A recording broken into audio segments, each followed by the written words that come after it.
Hello, my dear students, my young generation और respective parents, guardians, teachers। बहुत दिनों से एक बात करना चाह रहा था कि किस तरह से ये मैसेज कन्वे करूं।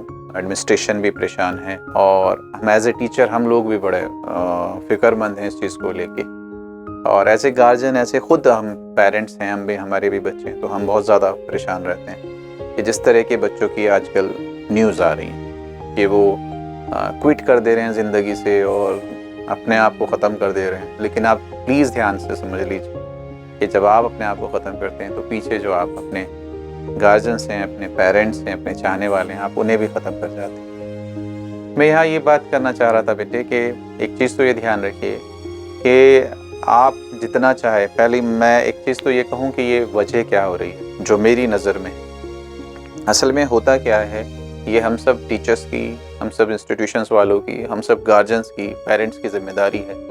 जब हम बच्चों को अपने से दूर कर देते हैं, स्पेशली उसी केसेस में ज़्यादा ये देखने को मिल रहा है, और जब बच्चे अकेले रह रहे होते हैं तो हम ये ख्याल नहीं करते, हम रोज़ मालूम करना चाहिए, इंस्टीट्यूशन में फ़ोन करना चाहिए, बच्चे क्लास में आ रहे हैं, नहीं आ रहे हैं, क्या कर रहे हैं, कैसे कर रहे हैं। क्योंकि होता क्या है, अगर एक गैप हो जाता है, पता चला बच्चे को आपने एनरोल करा दिया किसी इंस्टीट्यूट में और वो किसी दूसरे शहर में रह रहा है, और वहाँ पे हुआ क्या कि किसी भी वजह से, किसी भी चीज़ों की वजह से पहली बार बाहर रहा है, हो सकता है फ्रेंडशिप में हो गया हो सकता है बीमार हो गया हो तो घर पे ही रह गया हो, किसी भी वजह से बहुत सारे एस्पेक्ट्स हो सकते हैं। अगर उसने क्लास बंक कर दिया, क्लास जाना बंद हो गया, तो इतना फास्ट कंपटीशन का रहता है बच्चों का कि भाई उन्हें डेली अपने आप को अपडेट रखना होता है, अपने आप को एग्ज़ाम्स भी देने होते हैं, टेस्ट भी देने होते हैं। तो फिर अगर छूट जाता है किसी भी वजह से तो फिर वो उसमें कॉप अप नहीं कर पाते। जब कॉप अप नहीं कर पाते हैं या कुछ समझ में नहीं आ रहा है तो फिर वो उस सिलेबस से भागने लगते हैं, उससे अपने आप को दूर करने लगते हैं, और दूर करने लगते हैं तो इंस्टीट्यूट से बाहर रहते हैं। इंस्टीट्यूट से बाहर रहते हैं तो फिर किसी ना किसी चीज़ में इंडल्ज होंगे, इन्वॉल्व होंगे।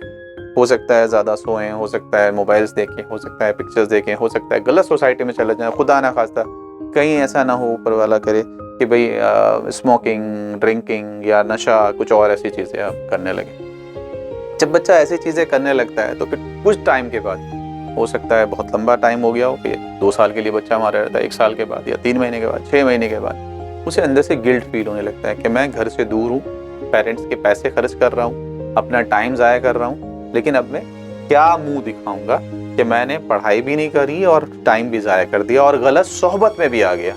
तो फिर वो खुदा खास्ता गलत स्टेप ले लेते हैं और फिर वो अपने आप को क्विट कर देते हैं, हमसे दूर कर देते हैं। तो हमारी जिम्मेदारी ये होती है कि जब भी बच्चा दूर रह रहा हो तो हम उसको नॉक करते रहें बार बार कि बेटे तुम्हारी ज़िंदगी में क्या चल रहा है, तुम कैसे कर रहे हो। वो पिछड़ तो नहीं रहा है, अगर पिछड़ रहा है, अगर उससे नहीं कॉप अप कर पा रहा है तो उसे हम बुला भी सकते हैं और उसका ख्याल भी रखते हैं। तो जब उम्मीद करता हूँ कि अगर हम ख्याल रखेंगे और उसे मोटिवेट करते रहेंगे तो वो क्विट नहीं करेगा।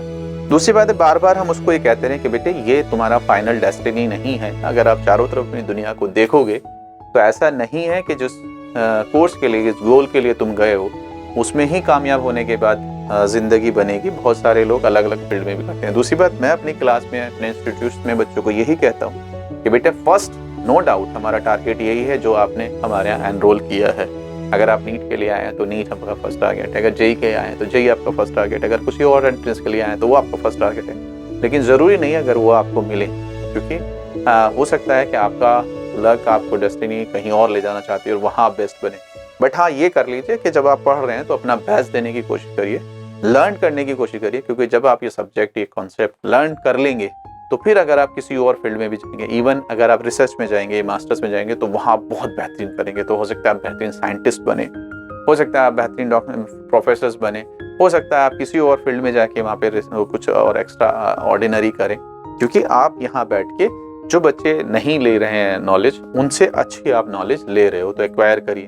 तो इस वजह से मत करिए कि मुझे यही फाइनल करना है, मैं तो बस नॉलेज के लिए आ रहा हूँ और अपना बेस्ट देने की कोशिश करूँगा। बेस्ट दूंगा तो मुझे बेस्ट मिलेगा, नहीं मिलेगा तो फिर मेरा कहीं और बेस्ट होगा।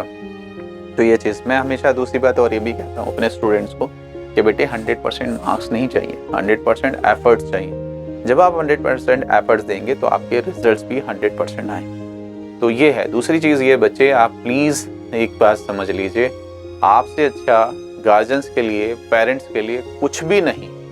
आप हैं तो सारी चीज़ें हैं। तो प्लीज़ अपने आप को क्विट करने से पहले एक बार अपने दोस्तों से, अपने जो चाहने वालों से, अपने वालिदैन से, अपने पेरेंट्स से बात तो करके देखिए। वो आपको खुले दिल से अपने गले लगा लेंगे, क्योंकि वालिदैन वो चीज़ हैं बेटे कि आप कितना भी बड़ा, मैं हमेशा कहता हूँ कि भाई कितना भी बड़ा गुनाह करके चले आएँ, लेकिन वालिदैन आपको अपने पैरों में समेटने की ताकत रखते हैं, आपको बचाने की ताकत रखते हैं, आपको सही करने की ताकत रखते हैं। तो प्लीज़ कभी भी ना शर्माएं, ना घबराएं।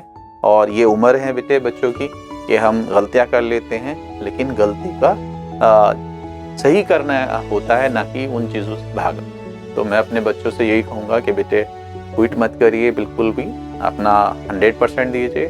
नहीं हो पा रहा है तो दूसरी चीज़ों में करिए, लेकिन प्लीज़ छोड़ के मत जाइए, क्योंकि आपके छोड़ के जाने से जो दूसरे लोग हैं वो जीते जी ख़त्म हो जाते हैं। और वालिदैन से और टीचर से ये कहूँगा कि बच्चों को हौसला दीजिए, ना कि उन्हें डिप्रेस या डिमोटिवेट करिए।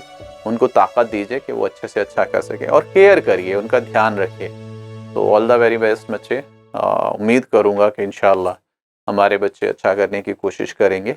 और अगर हमारी कहीं भी आपको ज़रूरत हो, द हिंद गुरु एकेडमी की कहीं भी ज़रूरत हो, तो आप हमारी वेबसाइट पे हमारे नंबर लेके हमसे आप बात कर सकते हैं। हम कोशिश करेंगे कि अपने स्टूडेंट्स की पूरी हेल्प कर सकें। Thank you so much. All the